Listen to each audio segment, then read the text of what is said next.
I would tell all the parents, listeners out there, don't blame yourself. Please don't blame your kids.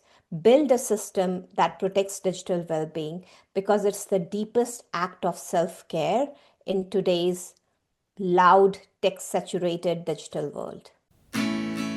Welcome to the Healthy Screen Habits Podcast. I'm Hillary Wilkinson. Whether you're starting your parenting journey with a newborn or looking to connect with your teen on technology, let's learn some new healthy screen habits together.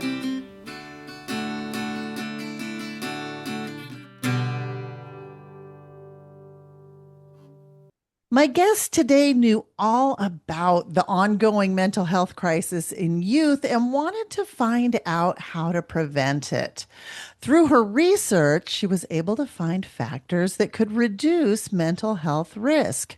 It turns out the lowest hanging fruit and the biggest factor was addressing digital well-being. But you knew that because you're listening here. Welcome to Healthy Screen Habits, Dr. Sajita Setia. Thank you so much, Hillary. It's a pleasure to be here with you today on healthy screen habits, and I'm really looking forward to our conversation today. Same. I'm just going to mention that Dr. Setia is talking to us from New Zealand today. So that is very exciting.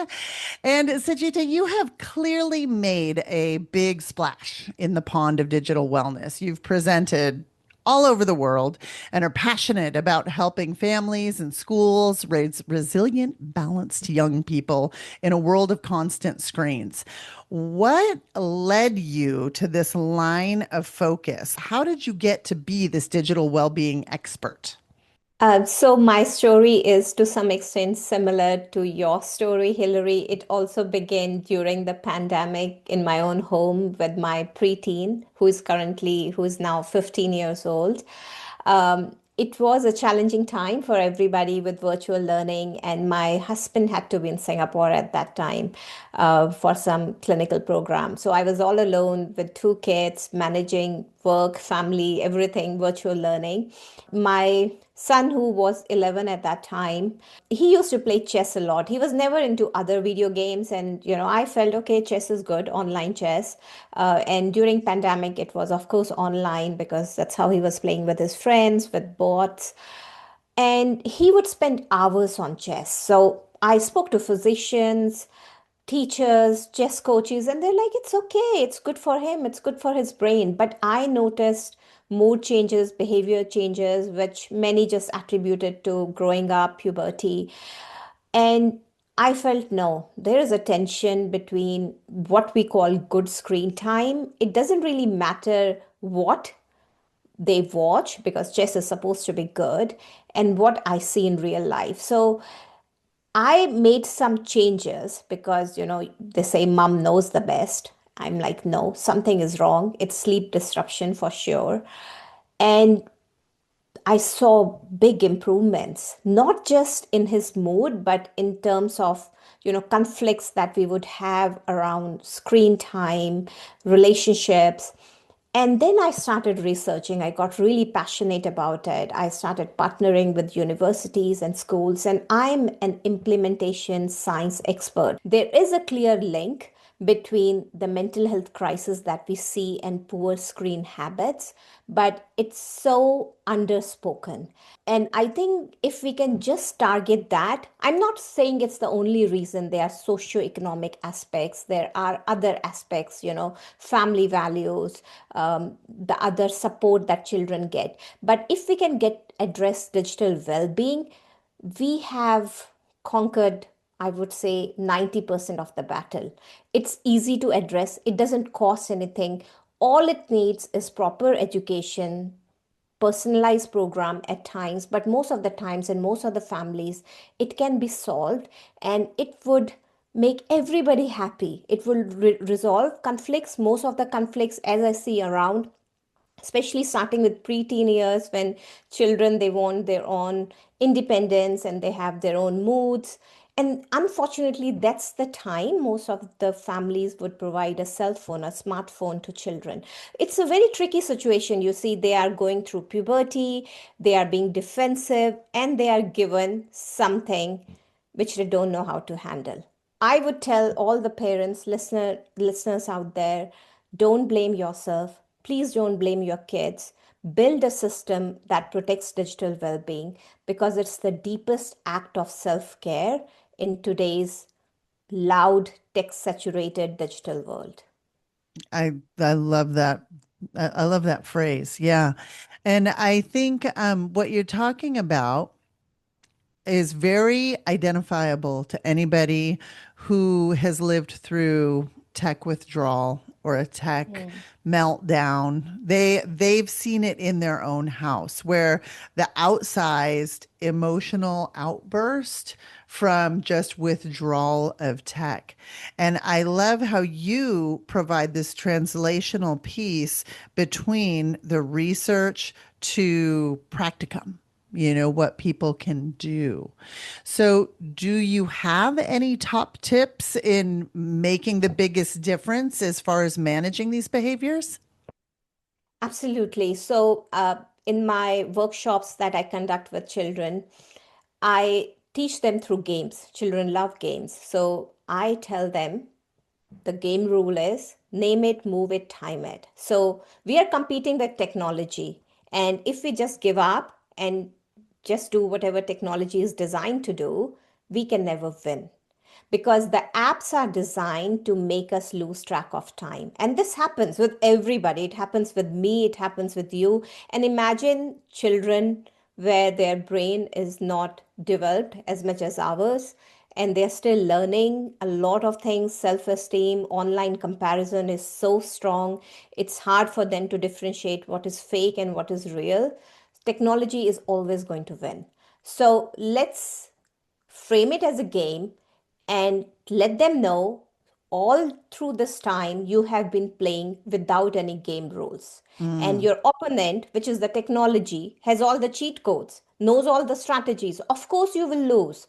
So, when we phrase it as a game, the biggest shift that happens is we empower them. They stop blaming themselves. So I feel parents, families, and kids are in a very tricky situation with guilt and blame, and we have to move away from it. We can never empower anybody by putting the blame and putting them into that guilt trap cycle. So we name it as a game, phrase it as a game. We first empower them, bring them into their self respect, and it's very important. And now, the easiest winning trick is when you're competing with an opponent, imagine taking your opponent's strongest weapon away. So you have great chances of winning.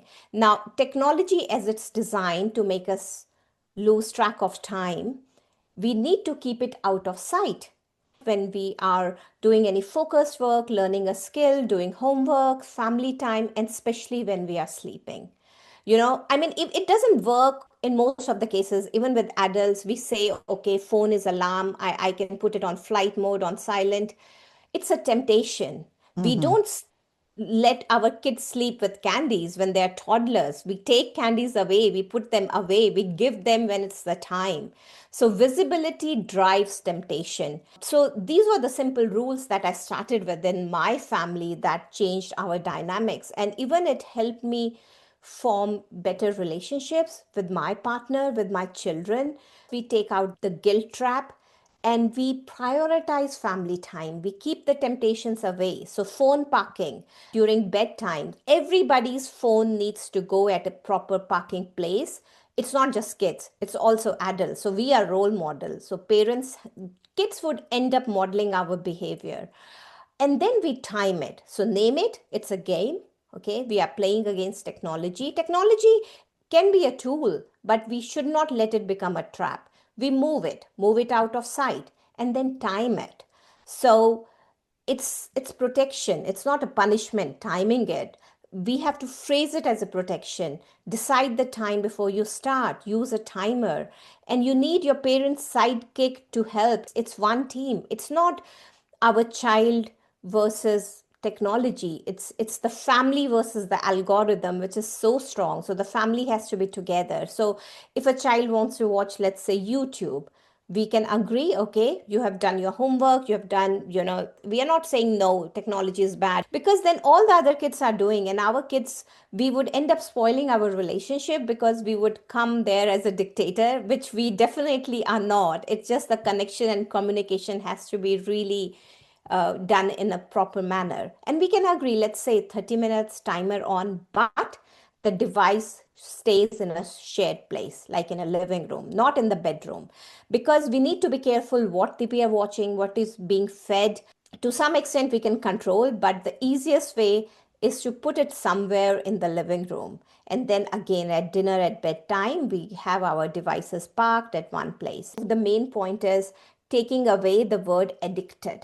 Our child is not addicted, and then the child stays with that label throughout the life. It jeopardizes self-esteem. You are not addicted. Technology is strong, but yes, we are learning strategies to win, and we will win because we are one team and we will win. Well, that speaks to your kind of your emphasis on empowerment is, putting the child in the driver's seat or the family, putting the family in the driver's seat. So I love it. Name it, move it, time it. And for any family who is looking for a stepping stone to start those conversations, I highly recommend you check out our Family Tech Plan, which is a free downloadable tool on our website. We have to take a quick break, but when we come back, I am going to ask Dr. Setia more about practical tools for helping kids handle social rules around social media and how that social media ban in Australia is going.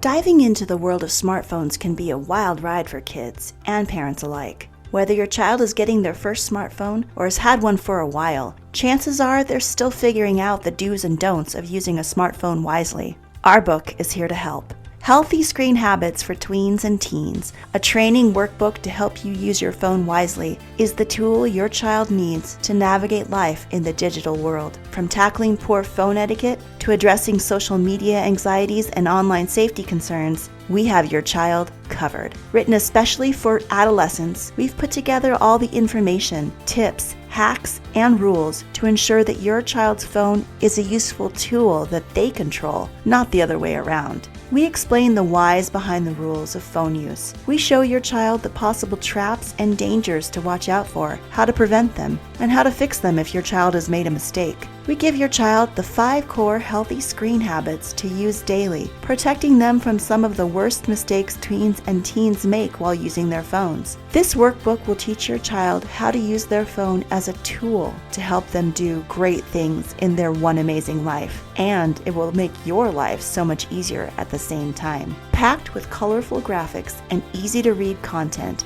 this resource is a game changer for kids. Don't miss out. Buy your copy of Healthy Screen Habits for Tweens and Teens on Amazon.com today. I'm speaking with Dr. Sajita Setia, a physician and published researcher who turns complex research into simple, practical tools for families. So, last year, Australia put in place a social media ban for the under 16 crowd. And I am embarrassed to admit I have not followed this as well as I might have. This is where I rely on my guests to keep me informed. But I'm just wondering, I know you're not in Australia, but they're sort of neighbors. Do you have a sense of how this is all going? Absolutely. I'm so glad that you raised this. So we are close neighbors and we are really similar countries, Australia and New Zealand. New Zealand is also now going for B416, and let's see what happens. It's a great start, I would say, but it's reduction. It's not perfection. Definitely good intentions. It's too early to say what would happen. So basically from 10th of December 2025, all major social media platforms must take reasonable steps to prevent under 16s from holding accounts. Penalties apply to the companies and not families, which is good. And the government expects that it would affect around 4.7 million under 16 accounts that would be deactivated, removed, or restricted. Uh, It's a mixed response, I would say, and there would be workarounds like children using VPNs. Alternative apps are coming up. It's a big thriving business for Sure. alternative social media. And there's a debate about privacy, age, displacement in other spaces. I am hopeful, but to me, it's again a band-aid. It's very similar to removing phones from schools, phone ban in schools. It's a great band-aid and definitely good intentions, but it's treating symptoms and not the disease. Kids need education, they need media literacy, they need skills. They have their own reasons for doing it. Apparently, there are many groups that encourage poor mental health and self harm behavior. Especially, there are big online gangs and they target girls. And it's easy for them to say that, we didn't do anything, we are not to be blamed because the victim is self harming. And kids are exposed to a lot of disinformation online, plus they are exposed to a lot of other unfiltered content. They are in danger if they are not educated. And banning social media account, at least for my family, if I say, it will give me higher weight to convince my children what happens with social media. So I would Yeah. come, yeah. So it will give me weight. So I'm hopeful. But I have heard conflicting reviews and some are not in favor. And I respect everybody's opinion. Yeah. Let's kind of talk a little bit more about that impact of social media, not just on girls, because we have this whole manosphere that happens Yeah. with our boys. That's a very toxic place for them to be as well. But so, compare and despair is this term given to the sadness or feelings of low self esteem that happen after scrolling on social media. And anybody who has spent any amount of time on social media, I'm sure will recognize that feeling. It's almost like a slight jealousy. You're comparing and your life against this, somebody's highlight reel. So, amongst other things, it leaves kids feeling isolated. It's people feeling isolated despite large numbers of followers or chat groups or whatever. And how do you propose that families can navigate this area once their kids do have social media? So, the strongest pattern in research, screens do affect mood and behavior, and there are Mhm. many drivers. So, we need to focus on the drivers. Like, why do they affect mood, especially in girls, the online comparison? So, the first top driver, which I would list, is sleep deprivation. And it's also the easiest to fix. And that's what I noticed with my son. We know since our children were little babies and toddlers why sleep is so important to their mood. So if you can target sleep deprivation, as I said, name it, move it, time it, move it away from your bedroom. So that driver we have sorted. And then you would notice that a lot of shared decision making discussion gets easier if kids are well rested. When they are tired, grumpy, you should not use that time for any discussion. Let them get rest, let them get in a better state of mind, and then you discuss. So, yes, sleep deprivation. Second is this continuous flow of dopamine, which they get without doing anything. So, dopamine is not bad. So, dopamine is a motivational hormone or a chemical which is secreted in the brain and it is all for good. It helps us feel good through motivation. Yes, we have done something. But what social media and this continuous binge watching it does is that it gives this dopamine a feel good effort, accomplishment feeling without doing anything real. So we have to target dopamine towards the real, authentic purpose and motivation. They need motivation, they need goals. So we have to just switch it more for real life, social networking. And as you might have seen, Gen Zs and the young generation, they're deteriorating in their social skills. They'll rather avoid a social interaction. So they are just using their phones. Okay, I don't want to talk. There's somebody at home. I don't want to talk. I just want to be in my room. I can get my own dopamine without doing anything.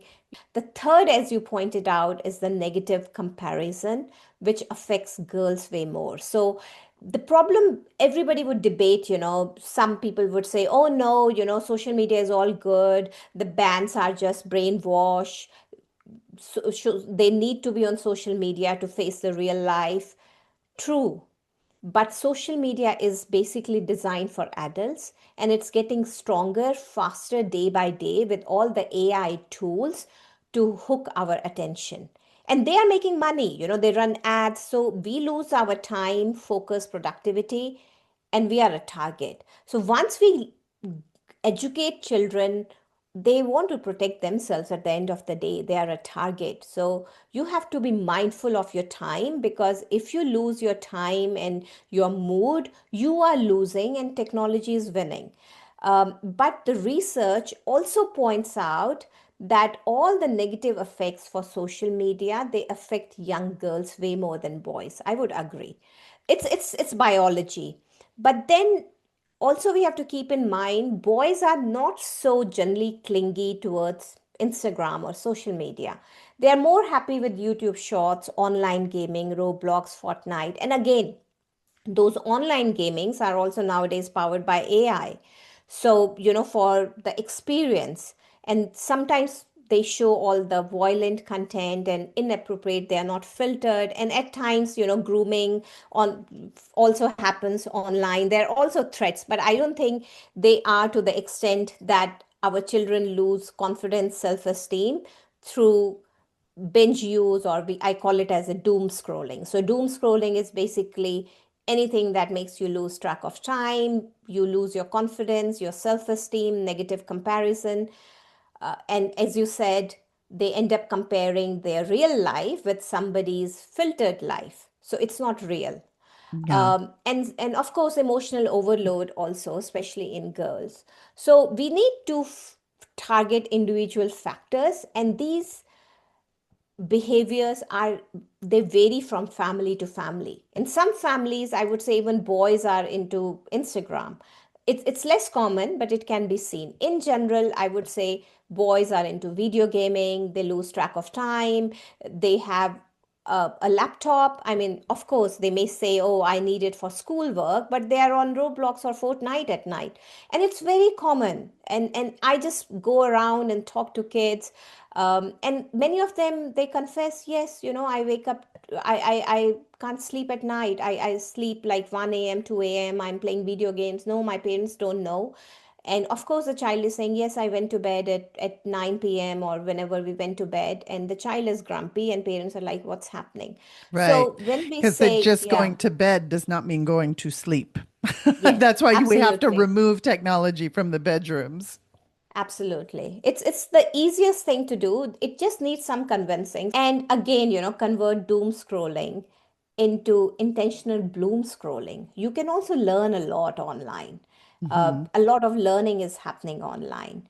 So bloom scrolling, all those accounts that help you grow, educational, motivational, you can subscribe to them. So keep on curating your feed, especially for girls. It's very important. I love And that. parents, I love that yeah. turn doom scrolling to bloom scrolling. That's great. So, this season, our theme is from first screens to crisis moments. And I love your focus on proactive use of resilient skills and digital management.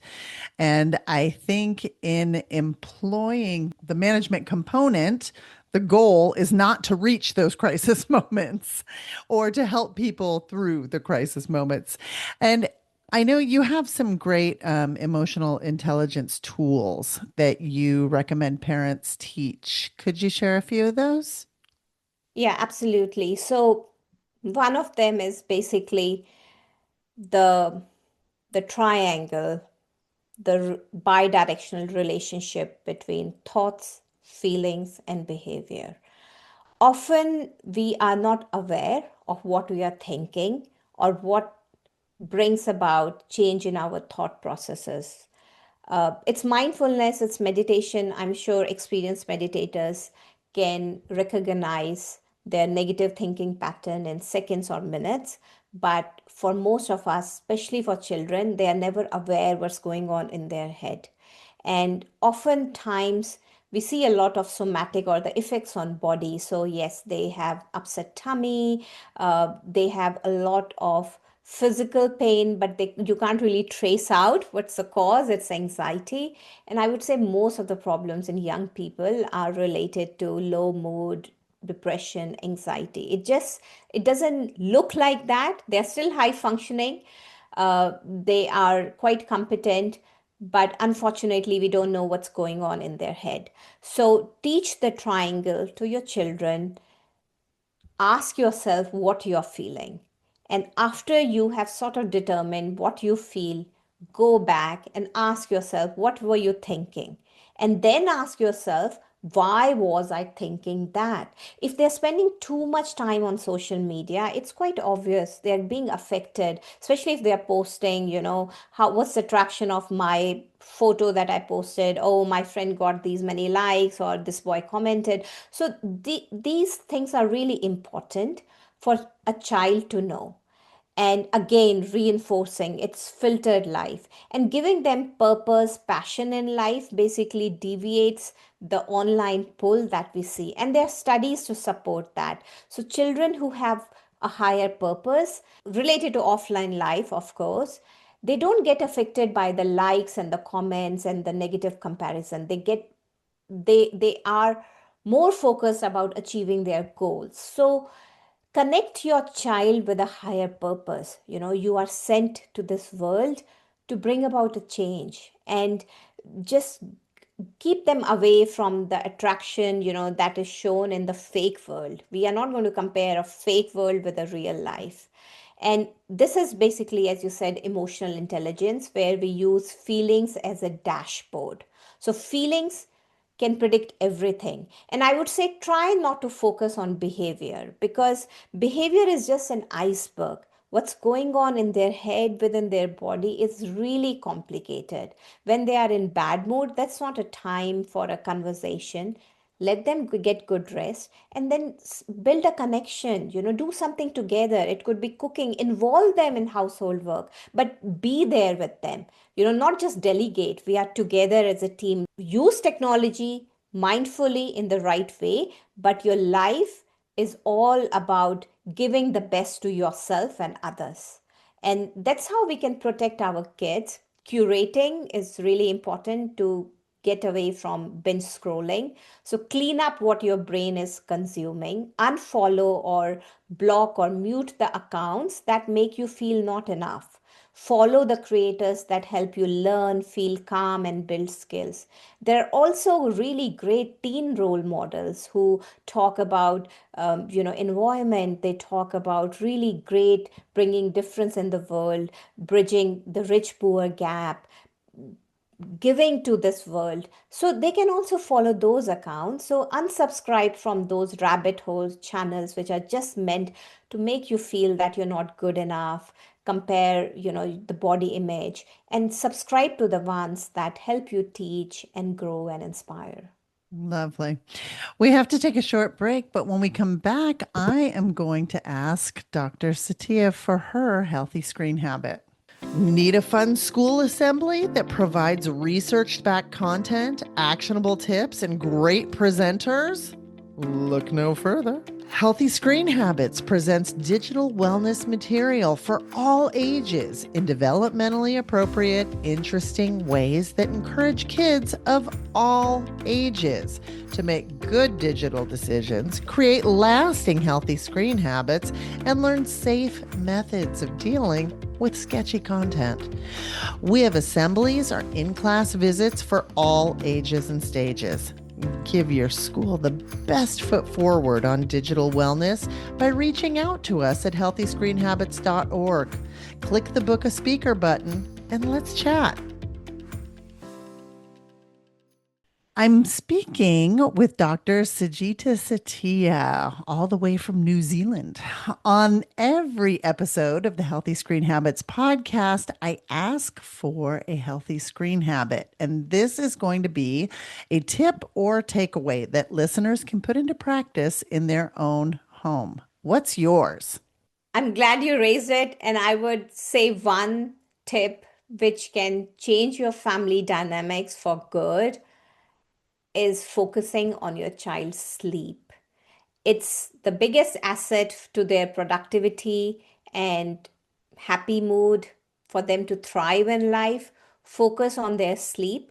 When they can think calmly, think in the right direction, they will be ready to make decisions with you, get involved in family shared decision making about phone parking, being vigilant on social media, using AI mindfully, being ready to learn from you and understand that not to believe anything that they see online, first of all. So protect their sleep. They would be ready, they would absorb all the nuggets like a sponge if their mind and brain has rested well. And simplest way to protect sleep is devices out of the bedroom for everybody, not just children, also parents. Go and spend $10 to buy an alarm clock. Your phone doesn't need to be your alarm. I could not agree more. It's one of our top 5 healthy screen habits. As always, you can find a complete transcript of this show by visiting the show notes for this episode, as well as a link to more info about Dr. Satia's work. So you do this by going to healthyscreenhabits.org. Click the podcast button and find this episode. Sajita, thank you very much for your time today and for everything you do to help to create this balanced world for all of our kids. Thank you so much, Hillary. It was such a pleasure, and I'm really proud of all the great work you're doing, which is much needed. And I wish you all the best. And to all the listeners out there, you are wonderful parents in a very loud digital world, and you're very loving, and your child will thrive in life with the digital well being. So keep going. Thank you. For more information, you can find us on Instagram and Facebook at Healthy Screen Habits. Make sure to visit our website, healthyscreenhabits.org, where you can subscribe to the show on Apple Podcasts or via RSS, so you'll never miss an episode. It's free, it's fun, and you get a healthy new screen habit each week. While you're at it, if you found value in this show, we'd appreciate you giving us a quick rating. It really does help other people find us and spread the word of healthy screen habits. Or if you'd simply like to tell a friend, we'd love that too. I so appreciate you spending your time with me this week, and I look forward to learning more healthy habits together.